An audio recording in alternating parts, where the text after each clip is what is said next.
Speed of transverse wave in string, मान लीजिए यहाँ पे कोई स्ट्रिंग है, यहाँ से बंधी हुई है और नीचे से हम उसमें कोई वेव जनरेट करते हैं, तो यहाँ से जब वो यहाँ पे ट्रैवल करेगी तो उसकी स्पीड क्या होगी, उसकी वैल्यू की √T अपॉन म्यू, यहाँ पे म्यू है मास पर यूनिट लेंथ, मास पर यूनिट लेंथ होगी हमारी इस स्ट्रिंग की, इस जिसकी लेंथ है L,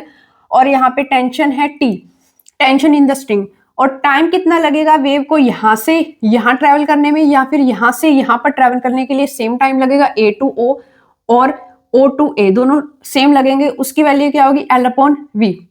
wide distance upon velocity. तो इन दोनों को भी आप ध्यान में रखिए, ये बहुत ही इंपॉर्टेंट फॉर्मूला है। आगे है if string is heavy then T is variable and T increases as we go from A to O। कहने का क्या मीन है, मान लीजिए हमारी स्ट्रिंग, पहले तो ये मासलेस स्ट्रिंग का जो ये फॉर्मूला है मासलेस स्ट्रिंग का है कि मतलब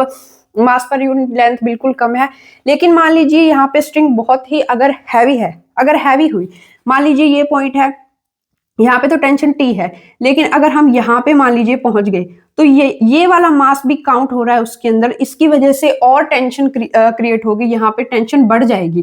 तो T की वैल्यू इंक्रीज होगी as we go from A to O जैसे जैसे हम जाएंगे यहाँ पे टेंशन मैक्सिमम होगी, यहाँ पे सबसे कम होगी, क्योंकि इसके अंदर रॉक का मास भी इंक्लूड हो रहा है जिसकी वजह से वो हैवी हो रही है और ऊपर टेंशन ज्यादा लग रही है।